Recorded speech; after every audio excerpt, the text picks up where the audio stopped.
Good morning. Today is Tuesday, February 3rd, 2026. It is currently 10:33 a.m. We're convening the 10:30 a.m. agenda for the Transportation Committee here at the Hawaii State Legislature in Conference Room 430.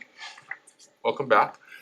I would like you folks, if you would just indulge me a quick moment, I just want to introduce the committee for the folks who are here and the folks that are on the committee as well. So my name is Darius. I have the privilege to serve as the committee chair for the House Committee on Transportation. I have my vice chair today, Representative Tyson Miyake, who is doing both as a vice chair for the Committee on Transportation and the Committee on Housing. I have today with me also Representative Tina Nakata Grandinetti and Representative Christopher Muraoka. My committee members are Representative Ellie Cochran, Representative Trisha Chika, Representative Luke Evslin, Representative Elijah Pierrick, and Representative Lisa Kitagawa. So there have been just some changes to the House in the sense of technical. There is no physical microphone. We have microphones in the ceiling. I'm sure you folks have gotten well used to it. They are going to work out any kinks or details, and they will let me know if there's any issues that arise on our side. So just to briefly share, not much has changed other than the fact if we need to, we'll be instituting a 2-minute time limit per testifier. We have to adjourn before floor session, so if the opportunity that you can testify, we've reviewed all written testimony received by committee, both present and late. Folks on Zoom, keep yourself muted and your video off while waiting to testify. The Zoom chat, they only allow you to talk with tech staff. Please use it for tech issues only. If you're disconnected unexpectedly, you may attempt to rejoin the meeting. If disconnected while presenting testimony, we will allow it if time permits. Please note the House is not responsible for internet connections, bad internet connections. In the event of a network failure, it may be necessary to reschedule a hearing or schedule for decision making. In that case, appropriate notice will be posted. For folks online, please do not use trademark or copyrighted images and refrain from profanity or uncivil behavior. Such behavior may be grounds for removal from the hearing without ability to rejoin. So we have just several agenda items today. So we'll start with our first bill this morning, HB 1694, relating to sustainable aviation fuel tax credit. Establishes a tax credit for sustainable aviation fuel distribution in Hawaii to reduce greenhouse gas emissions, provides $1 per gallon, increasing 2 cents by the additional 1% emissions reduction up to $2 a gallon.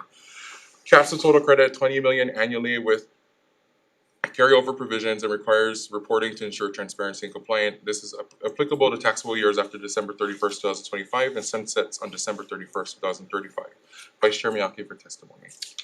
All right, starting off with Gary Suganuma, Department of Taxation with comments. The Piper Department of Taxation will stand on our written testimony available for questions. Thank you. Thank you. Henry Curtis, Life of the Land with comments.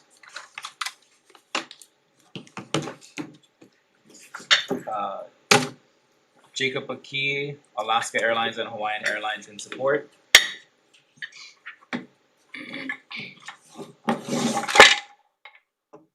Chair, Vice Chair, and members, Jacob Aki on behalf of Alaska Hawaiian Airlines. We stand on our written comments, but we did want to provide just a few highlights. Aviation is a key sector here within the state, and as we are well aware, the state has very ambitious energy and sustainability goals, and I think what is important to note that the aviation industry has been very committed to helping not just the state but across the entire country to reach our overall aviation goals. But for the aviation industry, SAF is the only feasible solution that we have to reduce our carbon footprint. Over the past several years, the aviation industry across many carriers have done a lot to reduce our carbon footprint by moving towards paper goods on the plane, trying to reduce those sorts of things. But SAF really is that big marker, that will help us to reduce our overall carbon footprint. It is a technology that is ready to use. It's a drop-in fuel,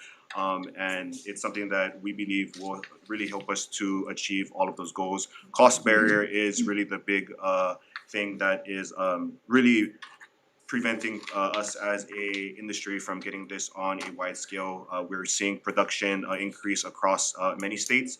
But that production is slow, and we really need support, not just from the federal government, but from also state governments to help really incentivize the market and to really send that market signal, that there is investments worth made in this particular industry.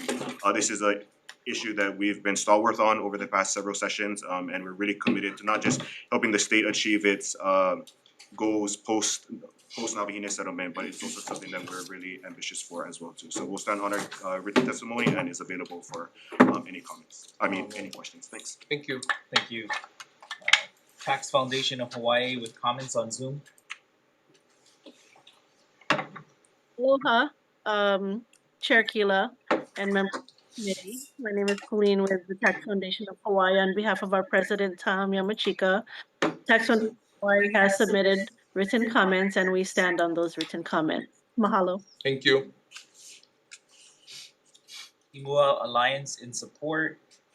Pono Pacific, Chris Bennett in support. Chair, Vice Chair, members of the committee, Chris Bennett, Pono Pacific. This bill has direct and meaningful implication for Hawaii's transportation system, our economy, and our climate goals. Sustainable aviation fuel is essential to reducing emissions in one of the hardest to decarbonize sectors of our economy. Air travel will continue to rely on liquid fuels for the foreseeable future. That makes access to and distribution of SAF a critical part of our overall transportation strategy. These incentives will accelerate the availability of SAF in Hawaii and move our transportation sector toward meaningful emissions reductions. Thank you. I'm happy to answer any questions. Thank you. Kohala Coast Resort Association in support. Hawaii Food Industry Association in support on Zoom. Good morning, Chair, Vice Chair, and members of the committee. I'm Alexis Chapman for Hawaii Food Industry Association. We stand on our written testimony in support, and I'd be happy to answer any questions. Thank you. Hawaii Farm Bureau in support. PAR Hawaii in support.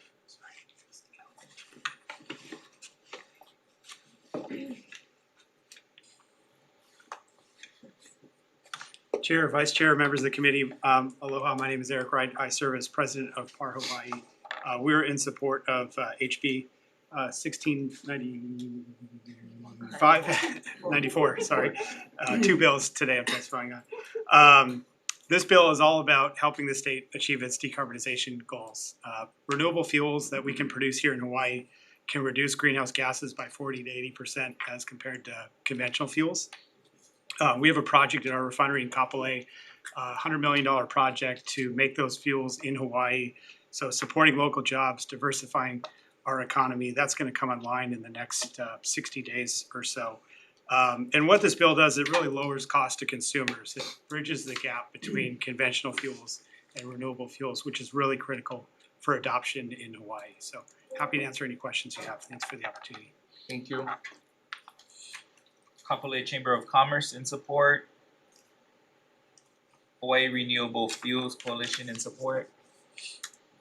Aloha Chair, Vice Chair, and members of the committee. Nahalani Parsons here on behalf of the Hawaii Renewable Fuels Coalition in support of HB 1694. Our coalition members include a really broad range and a diverse group, not only in the transportation sector, but beyond, including landowners, farmers, airlines, fuel producers, as well as those trucking or shipping, and many more.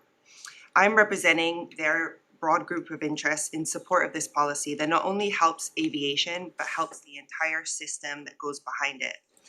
Aviation is Hawaii's largest transportation fuel use, and it's actually the hardest for us to decarbonize. We cannot electrify planes, the batteries are just too heavy. We cannot reduce our reliance on air travel. I know I don't want to wait 2 weeks for my Amazon package. Sustainable aviation fuel is the only tool available to us today to decarbonize.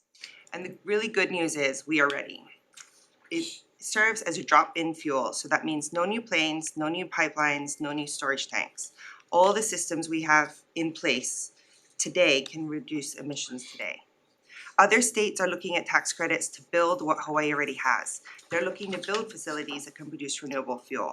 We don't need to do that. We just need the policy support to use the fuel being locally produced to keep it local.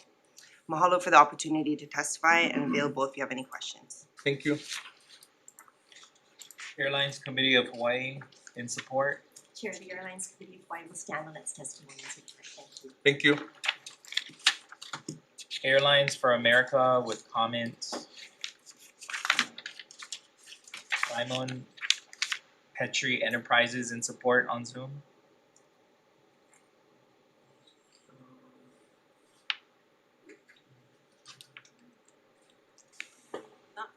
Not present, thank you.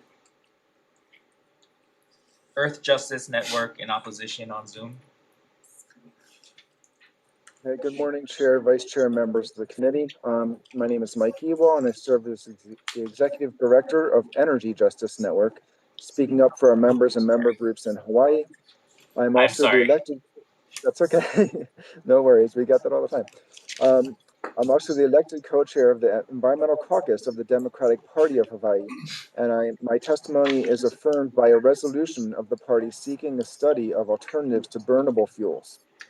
State law mandates that inter-island transportation, air transportation, be addressed with the various decarbonization goals that the state has, but not travel to the continents. And yet, the plan that HDOT came up with in response to the Navahina F versus HDOT settlement tries to expand the scope and create liquid burnable fuels that can get planes to other continents, which is not necessary, not something that we have good clean alternatives to yet. Aside from being monstrously expensive, these biofuels are constantly, which is why they're constantly appealing to the state for subsidies. They're not carbon free, which means they violate the state climate goals and the Navahina F settlement. The models used to justify biofuels are gamed, and climate scientists have documented how they make these biofuels seem as if they're climate solutions because they're not properly accounting for indirect land use changes. And I have very extensive testimony that gets into this. I won't try to get into the details with you now. But there are alternatives to having burnable fuels in planes for inter-island transportation. Those are sea gliders and ferries that could be made electric and provided with clean electricity. I would highly encourage you to watch the January 29th, 2025 joint hearing on Senate Bill 995 before the Senate Energy and Intergovernmental Affairs and Agriculture and Environment Committees, in which the Department of Agriculture testified to the fact that there simply is not enough land or water in the state to have a significant biofuels production industry, which means that these fuels would then be imported from Midwestern states, from South America, defeating the goal of this being something that grows a homegrown industry. And finally, a lot of this is also something that would be produced by waste-based fuels. The previous speaker who didn't show up, I believe, is with a company that's trying to take construction and demolition waste and on Oahu and make them into burnable liquid fuels, just as there's another related company trying to turn trash into liquid fuels in Maui to ship to Oahu. And these are not going to be clean. They invariably have toxic chemicals involved, like arsenic, that are 200 times higher than in clean wood if they were using that. That was in testimony from last year from the Hawaii Natural Energy Institute. And finally, these technologies cannot work on a commercial scale. These gasification and pyrolysis technologies have failed over and over and over around the world. When they try to scale it up, they cannot operate on a very heterogeneous feedstock like waste streams. And so we're looking at very expensive ways of just subsidizing an industry that has not been able to even make their plants work. And we should not be throwing taxpayer money at this sort of industry. Mahalo. Thank you. Thank you. And just for the record, that was Energy Justice Network. Island Energy Services with comment, and one individual in opposition. Anyone online or in person wishing to testify on this matter before us? Director Stephen. Hello, Chair, Vice Chair, and members. Ed Stephen with Hawaii DOT. Apologize for the late testimony. It's going to be a habit, though. I apologize for that. We stand in support. I get that people want to look for zero versus less, but right now we want to make sure we start taking steps. Thank you. Thank you, Director. Thank you. Chairman Gila, Hi. if I may. Okay, please, if I could get your name and who you're speaking on behalf. Yes, Derek Phelps with 12, Head of Governmental Affairs for 12. I appreciate the opportunity to speak. You have my written comments, which we stand on. Just one quick comment. We are advocating for a technical refinement around the term renewable fuels. And beyond that, I would just like to offer that this bill, 1694, is both timely and necessary. Transportation accounts for nearly half of Hawaii's greenhouse emissions, as you're aware.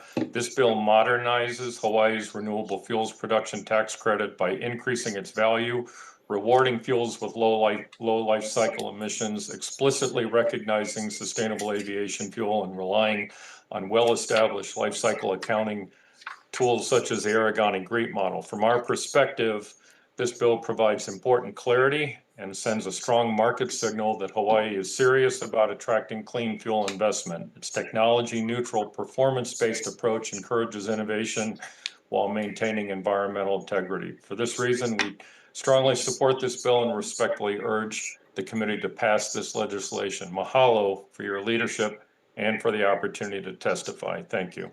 Thank you. Anyone else online or in person wishing to testify? Please state your name and organization for the record. Aloha, Luca Kinaberti with the Hawaii Youth Transportation Council. We're actually formed from the Navahine settlement. The Youth Council stands in support of this bill, but of course this is not the best solution for ultimate sustainability. We've had one of our council members advocate for more electric planes, but that's not as feasible now. So as an interim solution, we support this. Mahalo. Thank you, Luca.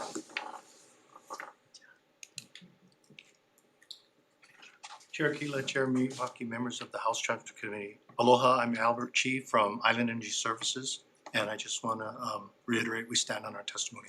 Thank you. Thank you. Thank you. Please.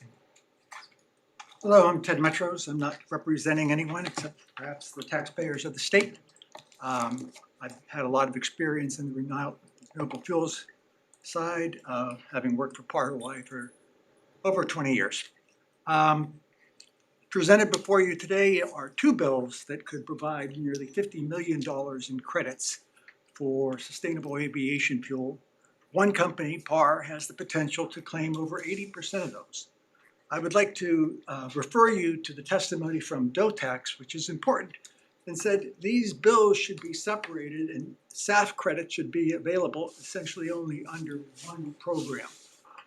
Very confusing that it's under potentially two programs, a dedicated SAF-only bill and a renewable fuel production tax credit. And unless the legislator does nothing, SAF will be available under both provisions with great disparities in value and price. And refundability issues as well. Timeframes, all very, very different. The other thing I wanted to comment on, let's pretend for a moment you're successful in separating these two as recommended by DOTAX. The $20 million on this bill provides very little benefit. 20 million, what do we have? Hawaiian Airlines estimated before 600 million gallons. So $20 million, even if it went for $1 a gallon at the lower end of the spectrum, you're talking about a little bit more than 3% coverage by this $20 million.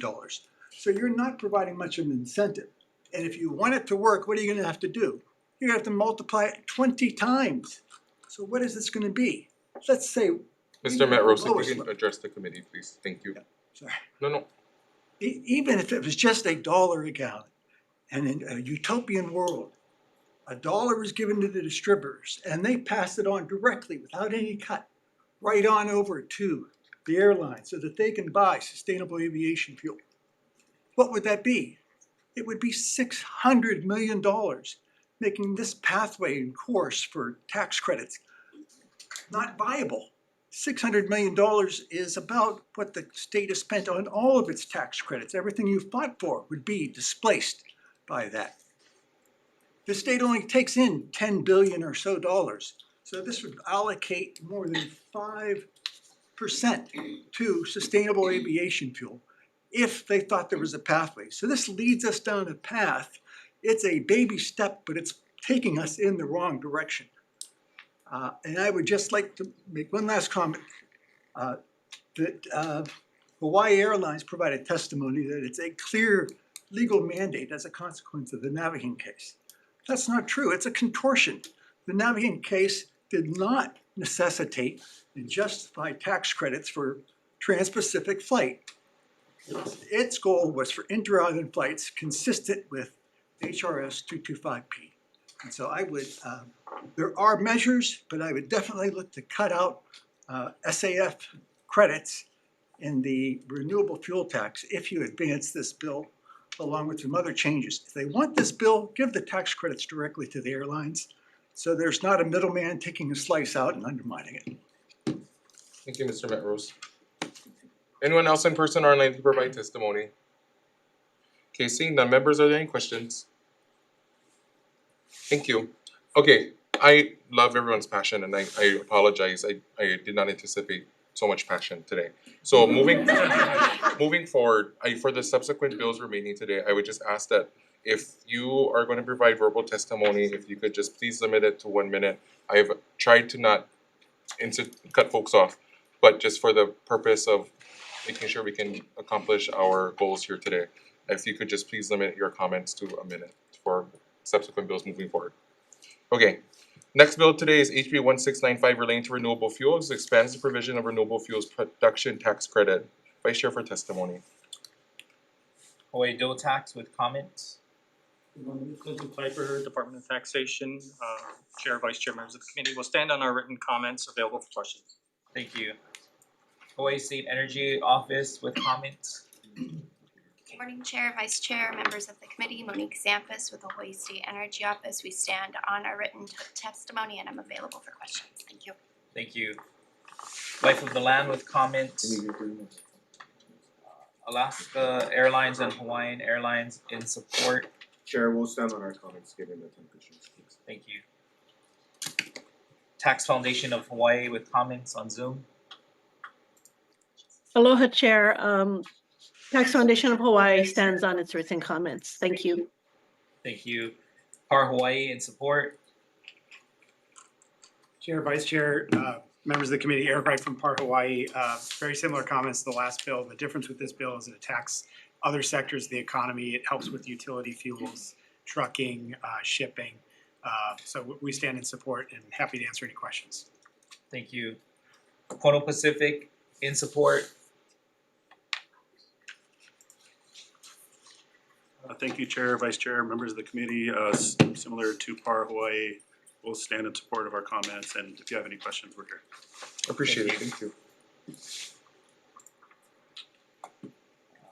Hawaii Farm Bureau in support.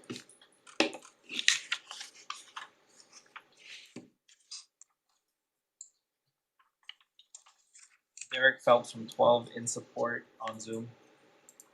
Chair, we stand in support of the bill and on our written comments. Thank you. Thank you. Hawaii Renewable Fuels Coalition in support. Aloha, Chair, Vice Chair, members of the committee. Nahalani Parsons testifying in support on behalf of the Hawaii Renewable Fuels Coalition for HB 1695. There are three major drivers behind the conversation. First, Hawaii has the clear climate and clean energy goals, and transportation remains one of our largest and most challenging sources of greenhouse gas emissions. Second, the Navahine settlement requires the Department of Transportation to take meaningful action to reduce emissions for the benefit of our future generations. And thirdly, we have the economic benefit. While the tax credit may go to a fuel producer on paper, the benefit is really felt far beyond that one entity. We're talking about entire transportation system, whether you're moving the feedstocks to the production, whether you're transporting the finished fuel, whether you're distributing the seed cake or the animal feed back to the farms and the ranches, and supporting local logistics and jobs across the whole chain. All of this is one of the bigger benefits of what this tax policy can do. This incentive is not forever. It is meant to do what smart public-private partnerships do, and that's help an industry scale, reduce costs, and stand on its own. So mahalo for hearing this bill and available if you have questions. Thank you. Kohala Coast Resort in support. Airlines for America with comments. Energy Justice Network in opposition on Zoom. And mahalo, I will refrain from being repetitive with my earlier comments, but they apply to this and the next bill as well. But I'll add some additional points. 12 had just referenced the GREET model in their testimony on the previous bill, and this is one of the models that I was talking about when saying that they're gamed. My public comments last summer on HDOT's draft energy security and waste reduction plan, starting on page 10, which you'll find in each of my testimonies, cites climate scientists showing exactly how that very model is flawed. As it turns out, many of the burnable fuels are actually worse for the climate than the fossil fuels that they would create or that they would replace, excuse me. And even when they may be less bad, it's still a bad idea for two reasons. First, they're harmful in many other ways, from land and water use to toxicity, competition with food, risks from genetic modification, and more. And two, it makes something that is horribly expensive far more expensive because it requires two transitions. One from fossil fuels to biofuels and waste-based fuels, and then another to electrofuels that have the potential to be truly free of greenhouse gases. Making two transitions by the 2045 deadline makes no sense, since much of the infrastructure is good for around 30 years, and no one wants to build up that infrastructure just to tear it down in 10 years and start over with a new system. Mahalo. Thank you. Thank you. Pacific Biodiesel in support. Aloha, Chair, Vice Chair, good to see friendly faces. Thanks for being here, Ellie. I know I only have a minute, so I'm not going to read the entire testimony that I sent in, but in light of some of the comments that just came up, I think it's important to point out that our biofuel model, Pacific Biodiesel, has been producing in the state of Hawaii for 30 years, and we've done it in a regenerative way recently with our agriculture. Recently, USC did a study, and this goes directly to comments that were made about indirect land use changes. Recent USC, University of Southern California study, did a comparison between life cycle assessment of electric vehicles here and biodiesel, and the result was that biodiesel came out ahead, using 89% less water in their life cycle, 48% less energy, 41% lower greenhouse gases with biodiesel, and 7% lower total cost of ownership. So if you're going to talk about indirect land use changes, you have to look at the entire life cycle, not just what comes out of the tailpipe. And this is what we've stood on for 30 years. The original production tax credit helped us get to the point where we're at now. We started 30 years ago producing 250,000 gallons a year. We're now at over 6 million. We would not have been able to do this without the support of the state and the county of Maui and the other counties that came on board. So there's other information in my testimony. I just wanted to get that on record. I also wanted to note that we have about 100 employees statewide right now. We're on every island. We're heavily into agriculture, thanks to Senator Mazie Hirono getting funding for us. And so that we moved into the food and fuel security space, and we feel like we're positioned to greatly help. We're working with DBED on possibly growing rice in the state of Hawaii as well. So we feel like we're perfectly positioned to make the best use of this, even though it's not a refundable credit. So it's not, I mean, I don't think all of our LLC members are even going to be able to use this, because not all of them have tax liability in the state of Hawaii. But this shows a tremendous amount of support for what we're doing. And if we keep it local, the feedstock local, the production local, the use local, all of this money comes back to the state. And I'm here to answer any questions. Thank you, Ms. King, and out of respect, former council member. So thank you. I know you're not here today in that Thank you. capacity. Island Energy Services, Albert Chi with comments. Energy items and services stand on our committee. Thank you. RNG Coalition in support on Zoom. Morning, Chair, Vice Chair, members of the committee. My name is Yannick Sareas, Manager of State Government Affairs for the Coalition for Renewable Natural Gas. The RNG Coalition is the national trade association with over 400 members that capture methane from organic waste streams and convert it into renewable natural gas used in transportation. And for this bill is concerned as a feedstock for renewable fuels such as sustainable aviation fuel. We support HB 1695 because it strengthens Hawaii's renewable fuels tax credit and will help bridge the gap in the cost of renewable fuels with that of fossil fuels. And especially important for renewable natural gas as methane is over 80 times more powerful than carbon dioxide at trapping heat over a 20-year period. So capturing it and turning into a fuel delivers significant climate benefits. And when renewable natural gas is used For example, in sustainable aviation fuel pathways, avoided methane emissions can dramatically lower life cycle carbon intensity, and in some cases be carbon negative. Policies like this turn waste into energy while supporting local investment and energy resilience. Thank you. Thank you.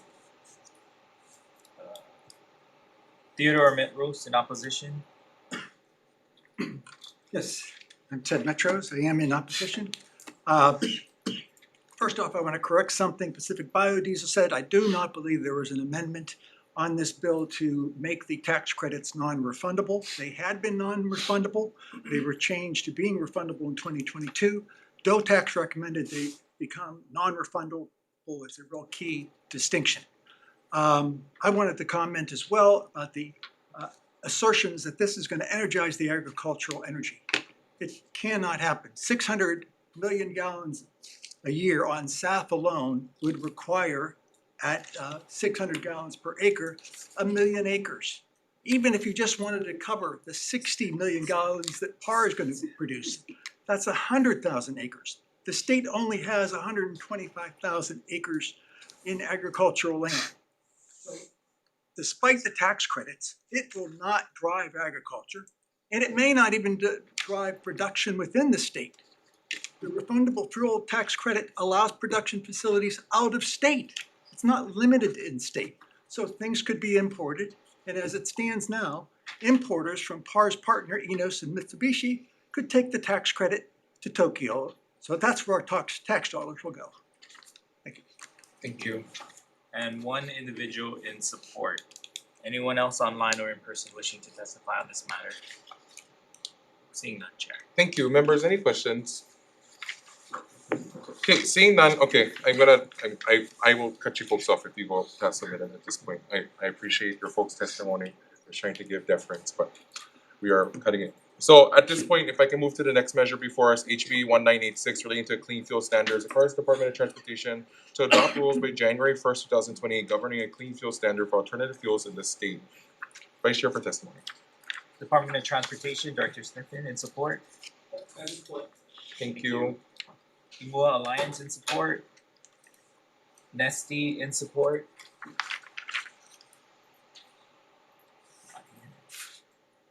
Pump Cleaner Fuels Hawaii in support. Chair, Vice Chair will stand on our written testimony and available for any questions. Thank you. Simone Pietri Enterprises in support on Zoom. Thank you. Aloha, Chair. Oh. Present. Sorry, had some technical difficulties before, but here on behalf of Simone Pietris, we stand in support and we'll stand on our written testimony which was submitted. Thank you. Mahalo. Thank you. PAR Hawaii with comments. I will stand. Thank you. Thank you. Energy Justice Network in opposition. Yes, I'll just stand on my written and previous testimonies as it relates to this bill as well. Thank you. Island Energy Services, Aberchi with comments. Energy Services stands on its comments. Thank you. Beta Analytic in support. Low Carbon Fuels Coalition in support. Ryan Kenny Clean Energy in support. RNG Coalition in support. On Zoom. Thank you, Chair, Vice Chair, members. The RNG Coalition stands on its written testimony. Thank you. American Biogas Council in support. And one individual in support. Anyone else online or in person wishing to testify on this matter? Go ahead, Ms. King. Thank you, Chair, Vice Chair. I wasn't going to testify on this. I didn't submit anything, but I just wanted to stand in support and then point out some of the things that are really important, I think, to renewable energy in our state. And one is that we stay focused on the life cycle assessment because that will keep us from exporting our pollution in the name of clean energy.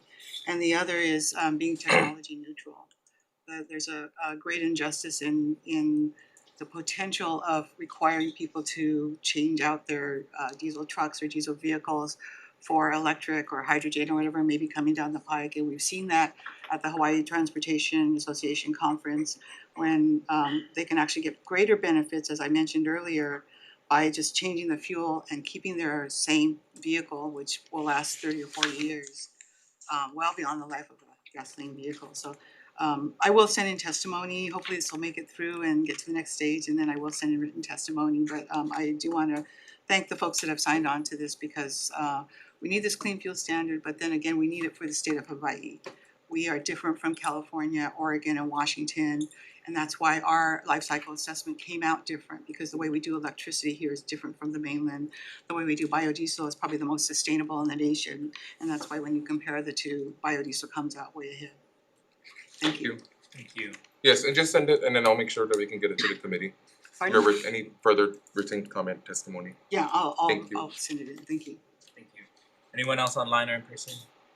Hawaii Youth Transportation Council stands in support and guidance with our energy security and waste reduction proposal. Thank you, Luca. Thank you. Mr. Metro. Hello, I'm Ted Metros. My comments were a little convoluted in written form, so I want to convey that this bill is interesting because it acknowledges and exempts transportation and interstate travel, and yet it captures the state. So there's a real dichotomy in the approaches. That the SAF credits are supposed to go broadly to interstate travel, but this bill doesn't do that. It makes things very complex by saying, oh, these other options can opt into the program, making this even more challenging. If you increase the potential or draw them more in, more demand for renewable fuels is going to increase the price, not decrease the price. So they could clean up this a lot better by being specific and covering only those fuels they want. The analysis alone by these multiple options that are provided are really unnecessary, and you could advance this much quicker. It might be viable, but it should be trimmed down to what's really necessary. Thank you. Thank you. Thank you. Anyone else online or in person wishing to testify? Seeing none, Chair. Thank you. Members, any questions? Seeing none, we'll move on to our next bill before us, HB 1797, related to autonomous vehicles. Requires an automated vehicle used by a motor carrier to transport passengers commercially to have a human supervisor present in the vehicle, establishes an income tax credit to incentivize the training of supervisors for autonomous vehicles, sunsets December 31st, 2038. Vice Chair for testimony. Department of Transportation, Director Sniffen with comments. Thank you, Director. Department of Taxation with comments. President Piper, Department of Taxation, will stand on the comments. Thank you. Chamber of Progress in opposition.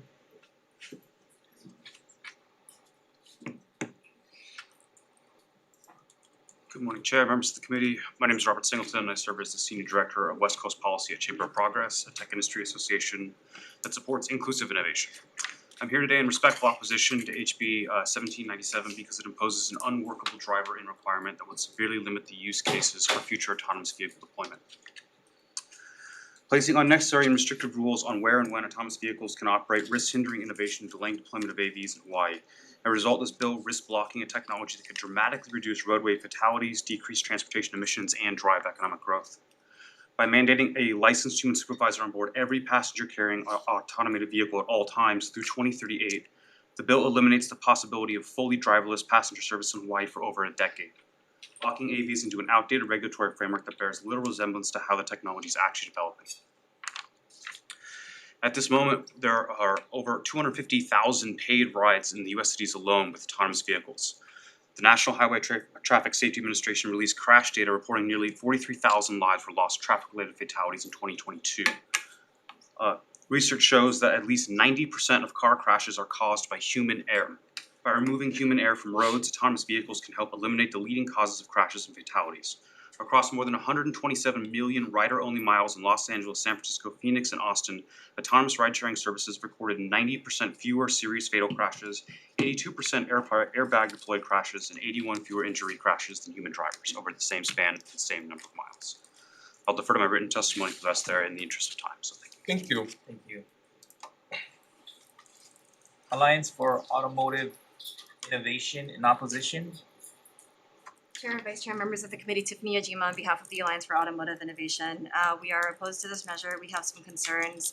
We feel like the DOT already has rules and regulations in place that require a conventional human driver, and so we believe that it's premature at this time. Happy to answer questions. Thank you. Thank you. Tax Foundation of Hawaii with comments. Aloha, the Tax Foundation stands on its written comments. Thank you. Thank you. Operating Engineers, Local 3 with comments.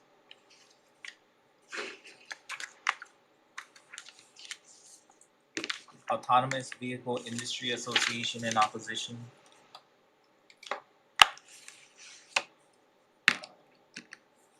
Luca Kuniberti in support. I stand on my comments just for strict use, just for rural transportation, not in urban cores. Thank you, Luca. And one individual in opposition. Anyone else online or in person wishing to testify on HB 1797? Seeing none, Chair. Thank you. Members, any questions? Question, Chair. Rep. Chica. Director Stiffman, what is the status of autonomous vehicle implementation or planning? Is it coming to Hawaii? Is there a market for it here? There was a pilot program that was run several years ago that's completed. So we have rules in place that allow it. There hasn't been interest from the industry to move to Hawaii. It's mainly because we just don't have the volumes that they're looking for. They're looking at establishing larger cities first. We're working with Waymo now to see what interest they would have in Hawaii because they're looking at expansions at this time. So I cannot say that there would be somebody here tomorrow, but there's definitely interest now. Where would you think of piloting a test for Downtown Honolulu would be perfect. From the airport to Honolulu or Waikiki, I think that would be a great opportunity for us to consider how autonomous vehicles could be run here. Thank you. On that question, Director Stephen, that pilot program, whatever relevant information you have, would you be able to send that to the committee, please? Okay, thank you. Members, any other questions? Okay, members, next bill before us, HB 1879 relating to public transit, establishes within the Department of Transportation a fair youth free transit program to be coordinated with the counties, establishes a fair free youth transit program special fund, requires biannual evaluations of the new program and a special fund, allocates money from the environmental response, energy, and food security tax credit to the fair youth transit program special fund, appropriates monies into and out of the Fair Free Youth Transit Program Special Fund, requires reports to the legislature. Vice Chair for testimony. Department of Transportation, Director Sniffen in support. Thank you. Department of Education in support. Thank you. Department of Taxation with comments. Good morning, Chair, Vice Chair, members of the committee, Robert Levy on behalf of Vertex. We stand on our written testimony providing comments. Here to answer any questions. Thank you. Thank you. Thank you. Oahu Metropolitan Planning Organization in support.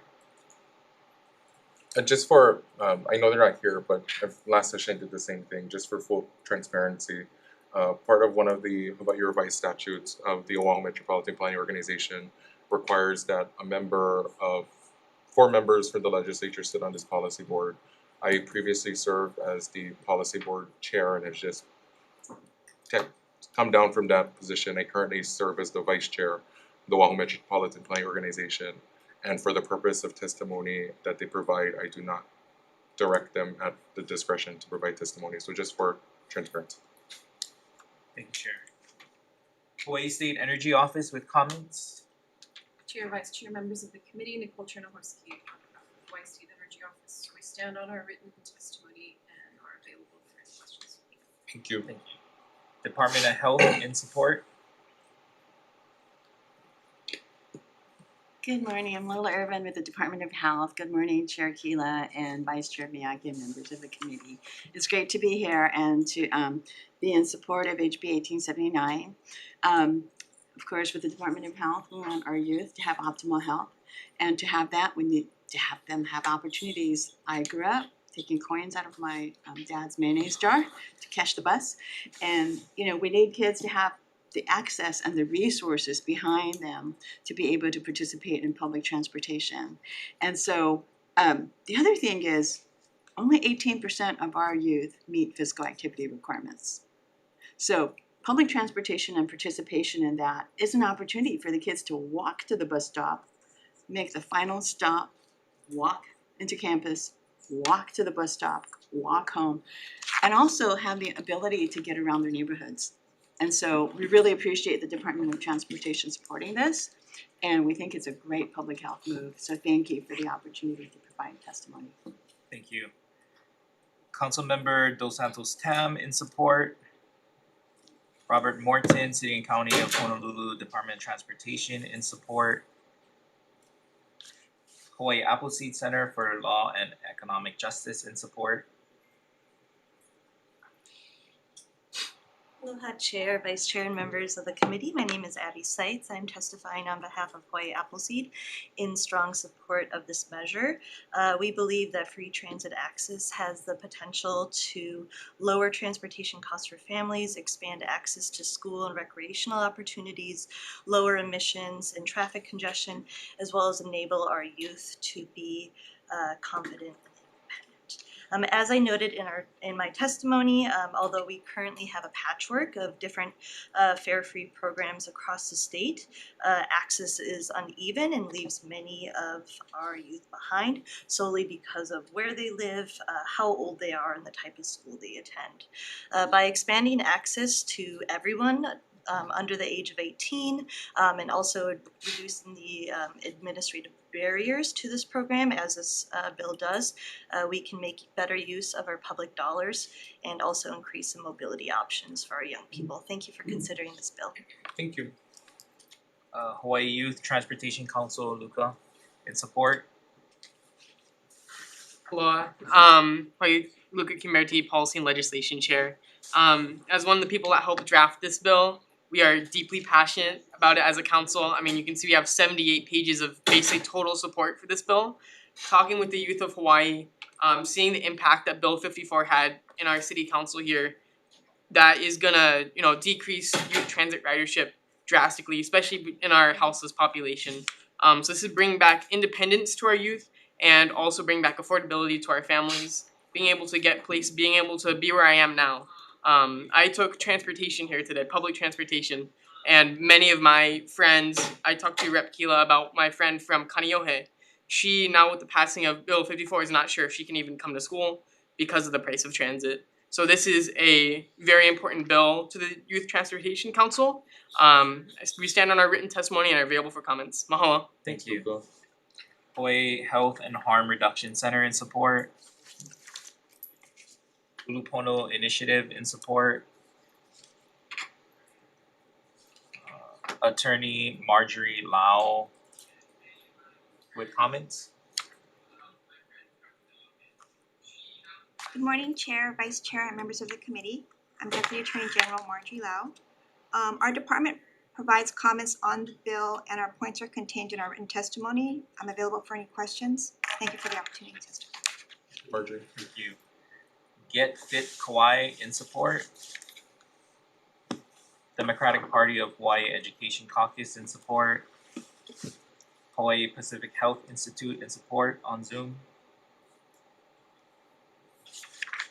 Good morning. My name is Lauren Lohr. I'm the Healthy Eating Active Living Coalition Program Manager at the Hawaii Public Health Institute. We are in strong support of this bill and we stand on our written testimony. Thank you.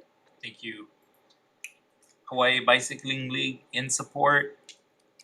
Oahu Youth Action Board in support. 350 Hawaii in support on Zoom. Can you hear me? Yes. Okay, great. Aloha Chair, Vice Chair, members of the committee. My name is Sherry Pollock and I'm with 350 Hawaii. We stand in strong support of this measure. Let's be clear, climate change is not an abstract problem for the future. Climate change is happening now. We are causing it, and the longer we wait to act, the more we lose. Children living today have already gotten a glimpse of the devastation a 1.5-degree warmer world means because of the failure of adults to take real action when there still was time to do so. Scientists have made clear that we are part of the last generation that can stop or at least mitigate the devastating impacts of climate change. To protect our climate and future, we need ambitious efforts like this measure. We urge you to pass this important legislation and let Keiki ride free. Thanks for the opportunity to testify. Thank you. Hawaii Children's Action Network speaks in support on Zoom. Aloha Chair, Vice Chair, members of the committee. My name is Nicole Wu. You mentioned from Hawaii Children's Action Network 8. We support this bill. And just to let you know, we also coordinate a group called the Hawaii Children's Policy Agenda, where over 60 organizations and individuals are members and think about what bills to support for our children and youth every session. And this bill is in our agenda for this year because we do think it's very important for our youth to be able to have access to opportunities and to be able to travel freely. So we urge you to pass this bill. Thank you.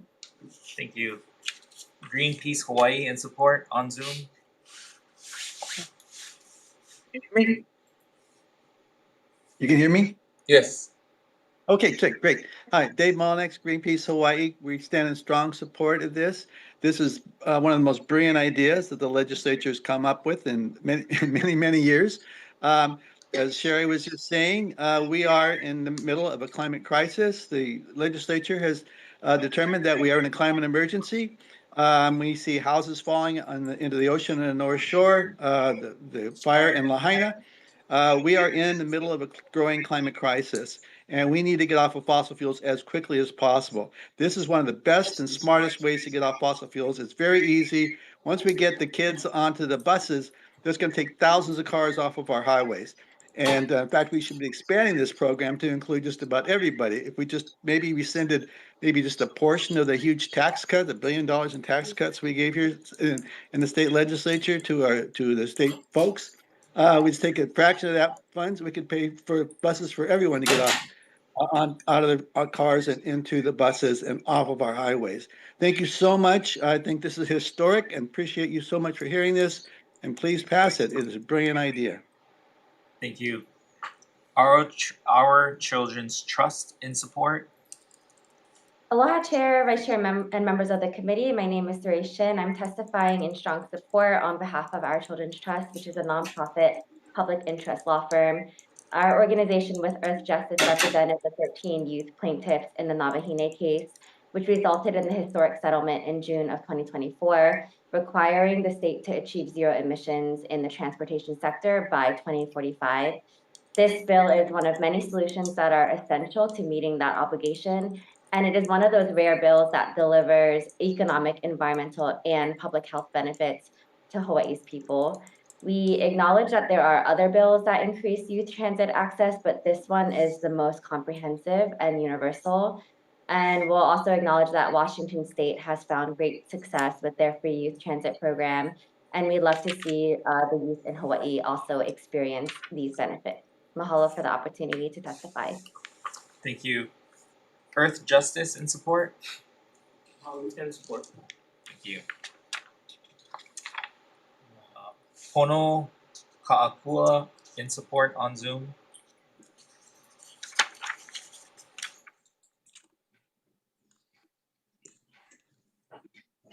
Aloha, my name is Pono Ka'akua. I'm 15 years old and I've been riding the bus since I was 11 to get to football practice, school, and the beach when my parents weren't available to drive me. Knowing that I can take the bus means I know I need to get myself wherever I need to be. What had stopped me from riding the bus is that I don't always have $1.50 exact change, and it is hard to find my holo card because at 7-Eleven it can be only filled with cash. With free youth transit statewide, these challenges will stop, and many more kids will get in the habit of taking the bus and being empowered to get out of the house and to school, jobs, practice, and into their communities. Mahalo for allowing me to testify in strong support of the Keiki Ride Free bill, and mahalo for caring about Hawaii's Keiki. Well, are you at school right now? Yeah, I'm in the dean's office. What school do you go to? Hello. Well, thank you for coming. We'll let you go. I know you probably have to go back to class. Thank you, Pono. Sydney Chen in support on Zoom. Hi, my name is Sydney. I'm 23 years old. This is my first time testifying, and I'm an intern with Our Children's Trust. Safe and affordable transportation is so important to me because this summer I had the opportunity to go and support a congressional bill affirming safe climate for children, and the public transit system was essential to me exercising my basic civic rights and engaging in all the civic opportunities DC has to offer. Additionally, standing aside all the courageous youth here today and learning about stories like, fortifying rock walls to protect fish ponds from rising seas really inspires me and informs me to, take action against the climate crisis, which is really harming food security, water security, and a general way of life. So thank you so much for this opportunity, and please stand with youth today. Well, congratulations, Sydney. I hope we see you at future hearings, and please stay engaged with the process. Thank you. Will do. Thank you. Chapin Fish in support on Zoom. Hi, I'm Chapin. I'm 22 years old, and it is an honor to testify here today and voice my strong support for Kiki Ride Free. I'm also an intern at Our Children's Trust, the nonprofit law firm that represents the 13 Navahine HST. Through them, I learned about the imminent threat climate change poses to the youth in Hawaii, from flooded highways to disruptions to farming, fishing, and cultural practices. And these 13 plaintiffs are leaders of my generation who I look up to greatly. The settlement they reached with HDOT to decarbonize the transportation sector is the reason I'm here today. In line with the settlement agreement, this bill offers Hawaii the chance to uphold its end of the bargain, assume a leadership role in the pursuit of climate justice, and mitigate the threats to the youth posed here and across the country by that threat. Thank you very much for your time. Thank you, Chapin.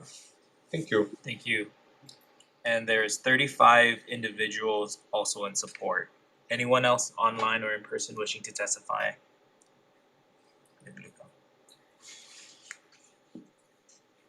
I would just like to mahalo every single youth that was able to make it today and testify. Again, I didn't do a big introduction, but I'm a student from the North Shore of Oahu. I go to Asia Pacific International School. I'm skipping a good amount of my day to be here. And, these youth are, not going to school for this, but so many of these youth testified for this because they believe in it. This is something that can help countless youth across Hawaii. This is not discriminating on where you live, how much you make, or, if you're being bullied in school, you can go to your own school. You can go to where you want to go. This is giving our youth freedom. This is why this bill is so important to all the youth of Hawaii. That's why we're testifying on this. It's important to every single one of us, and we really hope you guys pass it. Mahalo. Thank you, Luca. I can't give you an excuse note, but I'm sure your teachers will be proud. Thank you. Anybody else online or in person like to testify on the measure before us? Okay, seeing none, Luca, don't go anywhere. I have a question for you. Dewey, please. No, Luca, hold on. I got you right after. Dewey. Deputy, you didn't formally introduce yourself to people who may not know you. Sean Tajima, Assistant Superintendent for the Department of Education. Thank you. I was calling you Cass Tajima. Superintendent, I have a question. So when you folks lay out, I know as we've had struggles, in the case of this being enacted, is there duplicity or does the DOE bus pass supersede any program that we would offer? So we have, currently what we're doing is we have school bus, and then we offer the express bus pass. In lieu of a bus route that's city bus, canceled or not? on Oahu and Kauai. Right. Maui and Big Island is already free, so. For now, For now, yeah. So I think if this passes, we would discontinue our city bus pass, and this would cover that. So we still provide school bus, but this would make everybody would have a city bus pass. Okay, so, okay, I'm gonna talk through that. Give me a question. Just more of like if you can speak to what's currently ongoing to capture the need for an area, because this isn't meant to replace student transportation or what we're currently doing, all the efforts we're doing to kind of engage drivers, recruit drivers, make sure that kids have access to school bus when there's no county bus or infrastructure that that nearby in their community to get to school. But do you have something in place that would allow us to capture the current needs so that we would still make sure that they have access, if not for this, the school bus system? Okay, just to make sure I understand the question. So we're still going to continue with school bus and still continue to our efforts to recruit more drivers because we are still short bus routes, and so because of the nationwide shortage of school bus drivers. So we're going to continue our efforts to reinstate more school bus routes, but currently what we have in place are the express bus passes for city bus to supplement what we're not able to provide, and that's offered right now to all high school and middle school students who would normally qualify for a school bus. Okay, hypothetically, on these, I know there are measures that would be heard before this committee, similar or different in nature. So if you can, in the hypothetical scenario, this is enacted in law, could the DOE prep testimony or response for subsequent hearings and for the committee to consider how does that impact your folks' current plans and what you folks would adjust for future plans? Please, Okay, well, does it make sense? can we talk? Yeah. offline? Yes, Yeah. please. Thank you. Yeah, we wanna work with you, I just wanna be clear on. No, but I think that to your point, there is a nuance where there needs to be a what is the implementation and plan? Should this be enacted from the department's perspective, as you folks are currently offering, so it's not in conflict? You know, what is the adjustment to our plan? Or for what the- you folks possibly would do, right? Cause this is the first time hearing it, if we adopt this, you folks would cease that program, so it's not in City conflict. bus pass? Right, but I had envisioned that you folks would, if not, still continue. I see. Right, so, This would supplement that. right, in a hypothetical scenario, so if we can, yeah. Now, Let's I'll talk work with the more. committee. Thank you. Thank you. Luca, I have a question for you. Yes. For the committee and the public, I've expressed concerns to Luca previously. I've been a proponent of targeted rebates and not blanket programs. And I had shared with you, I really was hoping maybe we could expand or maybe put in provisions. But to that point in discussion, could you just share with the committee what your response was to me? To your comments about putting into a program? Well, I'd say hypothetically, I think in our discussion, I had shared with you, when we do targeted rebates, how do you help and uplift the folks who need it, not necessarily the most? Because I think when I look at folks who are a household that receives government assistance, I think that's a needy family or of Ohana that is making below the AMI limit, right? But when I had shared with you my ideas, you had shared concerns and why barriers become a problem. Do you remember that conversation now? Yes. So if you could just share with the committee what your response was to me. Yeah, you know, I think our former council member, or one of our former council members, Kavika Pilgrim, put it very well in response to you. But, you know, kind of part of the reason that we think this is just good as a universal program is if we have vetting that we have right now in DOE Express, we're alienating kids that live too far away or too close, or, you know, that make maybe just a little bit above, or, you know, I myself and a lot of other friends that go to my private school, you know, you could say you are well enough to go to a private school, but sometimes it's not even affordable to do that. So you're riding right on that line of affordability and education, and we don't want families to have to sacrifice education for, you know, being able to get places. So this is just a universal program, and, you know, I know you said having more entitled kids or rich kids using the bus, but arguably, you know, maybe myself is the exception in some ways, because I'm kind of a transit foamer. I like taking photos of buses a lot. But, you know, a lot of richer kids, they don't take the bus often. No matter how much, you know, it'll help with congestion in our environment, but that's just kind of the fact of the matter. So having this universal program can benefit those that are riding right on that line. You know, don't discriminate. We're not discriminating based on where you go to school. If it's a charter, if it's a private, or if it's a public school, or if it's a Hawaiian immersion school. Not, you know, saying you live too far, you live too close, you're not able to be involved in this program. So we're trying to make it as inclusive to the youth of Hawaii as possible. And I want to clarify for the record, I did not raise concerns about entitled or rich kids. No, I had shared that when you're trying to uplift and make targeted rebates for a household that is well above the AMI limit, I think those are the folks that benefit greatly from a support network of their families. I'm trying to assist and make sure our most needy are served and supported. And when we use taxpayer dollars in those rebate programs, when we do targeted versus blanket, it has a real impact. So I just want to clarify for the record. I appreciate your comments and being here today. Thank you so much. Thank you. Mahalo, everyone. Yeah, of course. Thank you. And you should be proud of all the testimony you folks got. We're very proud as a council. Okay, thank you. Members, last measure before us, HB 2034 related to transportation, requires and appropriates funds for Department of Transportation to establish a pilot program to offer fully subsidized public transit passes for department employees.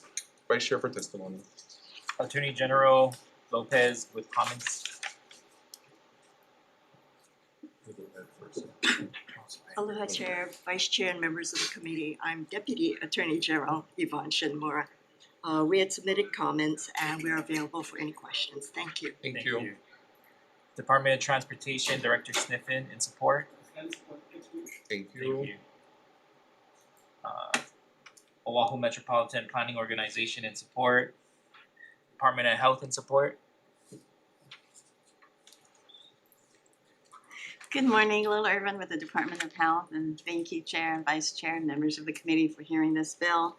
The Department of Health supports having default options so people can be healthy. And so that means that we need to integrate our policies, our systems, and our built environment. So every step along the way, we're putting resources so you can choose the healthy option, and it's the easy option to choose. Well, what's happening is only 33% of our adults are physically active. And we know from studies that transit users are 4 times more likely to meet physical activity requirements. So it's just built into the day. That's default.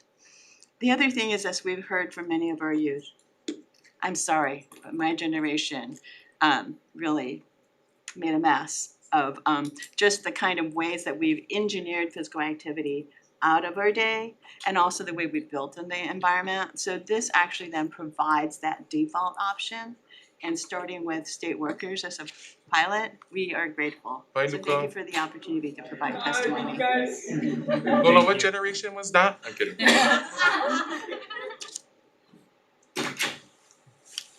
City and County of Honolulu Department of Transportation in Department of Transportation Services in support.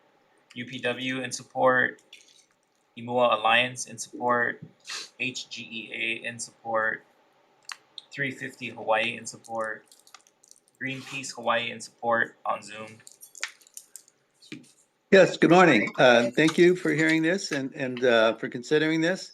This goes along with what we were just talking about earlier. The more that we can get people out of their cars and into public transportation, that gets less vehicles onto our highways and it cuts our carbon emissions. This, once again, is a brilliant idea. It's one of the cheapest, easiest, and simplest ways to get us off of fossil fuels and get people more involved in using public transportation. Once people start using public transportation and begin to see how easy and available it is to them, if they've never experienced it, then it's hard for them to imagine why this is important. So thank you so much. Please pass this. This is a brilliant idea. I think it's one of the things you're going to be able to say in the future. I was part of that. I made this happen, and I made a difference in fighting the crisis. Thank you very much. Thank you. Earth Justice in support. Stand support. Thank you. Anyone else online or in person wishing to testify on HB 2034? Seeing none. Members, any questions? Okay, so I appreciate everybody's testimony that was brought forth today and everyone's passion. In the future, for folks testifying, if we can just be mindful of the 2-minute time limit. I do want to clarify that House rules ask that committees avail testimony to the public 2 hours before the committee hearing. There will be a memo going out to the members of the House Committee on Transportation and Housing later today that both myself and Chair Evslin have committed to a deadline of publicizing public testimony and member testimony at the latest of 5 p.m. the day before the hearing or sooner. And I just want to say that for the record so that when you folks are actually testifying before us, there has been ample time that has been set forth for both members and the public to review your testimony. So I do appreciate that and I appreciate Chair Evslin for working with me on that matter. So given the time constraint that we are on today, for the purpose of decision making of all bills that are heard before us today, I would like to reconvene and I would like to defer that purpose of decision making for this agenda to set forth this Thursday at February 5th, 2026 at our 9:30 a.m. agenda here in conference room 430 for the Committee on Transportation for the purpose of decision making. I think I said that correctly. So just clarifying that everything before us will defer decision making Thursday, February 5th, 9:30 a.m. conference room 430 Hawaii State Capitol. Seeing no further business before us, the committee is in adjournment. Adjourn.